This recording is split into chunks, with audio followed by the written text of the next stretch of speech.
Hello बच्चों, हमारा अगला टॉपिक है एक समान रूप से आवेशित छड़ के कारण वैद्युत क्षेत्र की तीव्रता। मतलब एक छड़ को अगर चार्ज कर दिया जाए तो उस छड़ के कारण उसी के अक्ष पे वैद्युत क्षेत्र की तीव्रता हम लोग कैसे ज्ञात करते हैं। तो चलिए आइए सीखते हैं।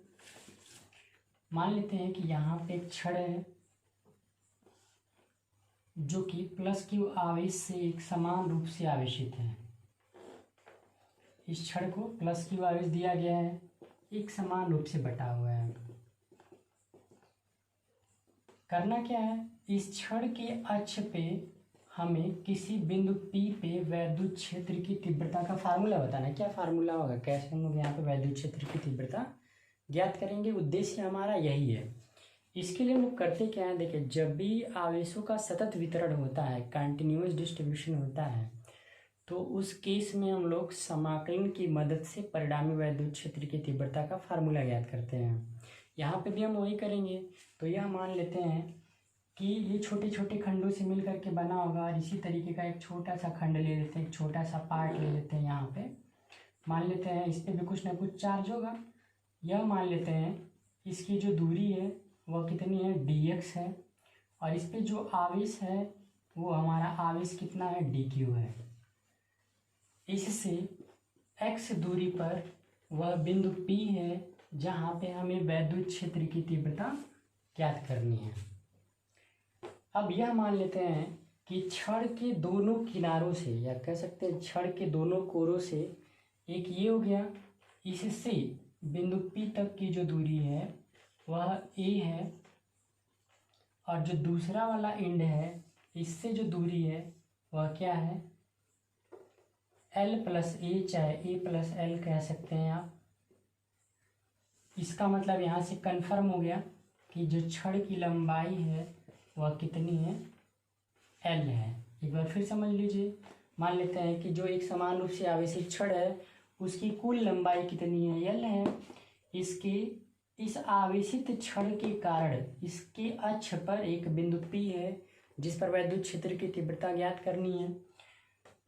यह मान लिया गया है छड़ पे एक लघु क्षेत्रफल अवयव dx है जिस पर आवेश dq है।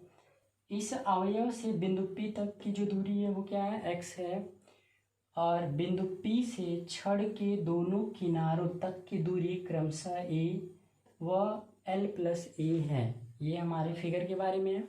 स्टेटमेंट में हम लोग फिगर का ही लिखते हैं, फिगर में जो दिखाया जाता है। अब इसी तरीके से हम लोग क्या करेंगे, पहले इसके कारण पता करेंगे इस पे वैद्युत क्षेत्र की तीव्रता क्या होगी।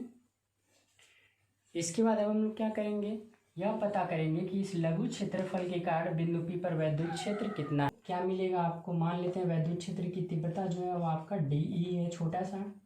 फार्मूला क्या होता है, 1/4πε0 Q कितना है, dQ/r²। मतलब इससे कितनी दूरी पे तीव्रता निकालना है, तो x दूरी पे निकालना है, तो हो जाएगा क्या, x² हो जाएगा। अब यहाँ से चूंकि आप जानते हैं dQ = क्या होगा, या कह सकते हैं आवेशों का वितरण रेखीय है, तो रेखीय आवेश घनत्व लैम्डा बराबर क्या होगा, dQ/dx। मतलब एकांक लंबाई पर उपस्थित आवेश की मात्रा को हम लोग क्या कहते हैं, रेखीय आवेश घनत्व कहते हैं। हो जाएगा क्या, लैम्डा =dQ/dx। तो dQ क्या मिलेगा, दोनों का क्रॉस मल्टीप्लाई हो जाएगा, लैम्डा × dx। ये dQ के जगह पे लिख लिया जाएगा।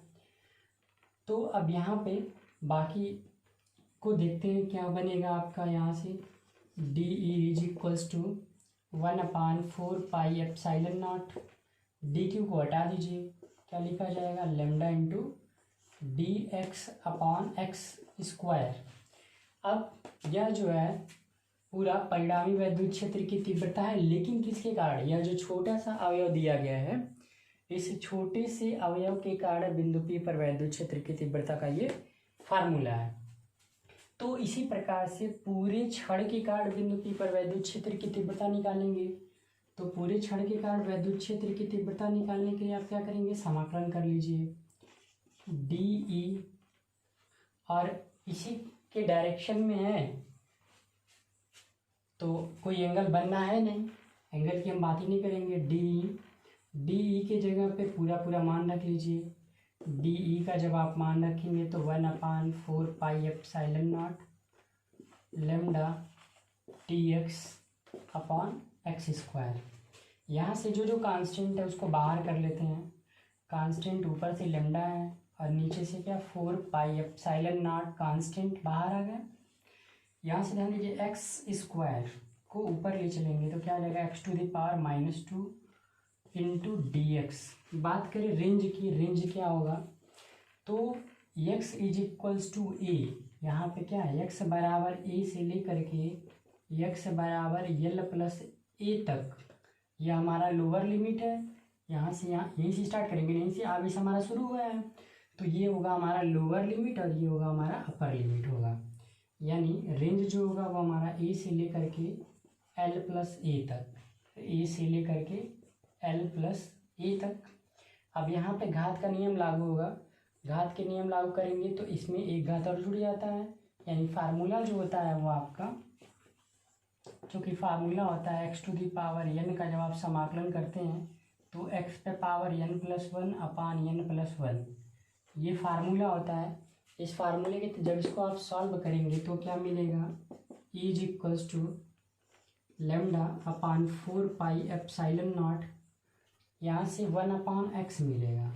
क्या मिलेगा 1/x माइनस 1/x मिलेगा। रेंज हमारा क्या होगा a, ऊपर क्या l+a। जब आप रेंज रखेंगे तब क्या होगा x को हटा के एक बार ऊपर वाली वैल्यू पुट करते हैं माइनस एक बार नीचे वाली वैल्यू पुट करते हैं, फिर क्या मिलेगा λ/4 पाई एप्सिलॉन नॉट। यहाँ से जब देखेंगे ध्यान से x को हटा के लिखेंगे हम लोग क्या 1/ माइनस है 1/l+e माइनस, और इस वाले माइनस से मिलके हो जाएगा ये प्लस 1/x को हटा के क्या लिखा जाएगा a लिखा जाएगा।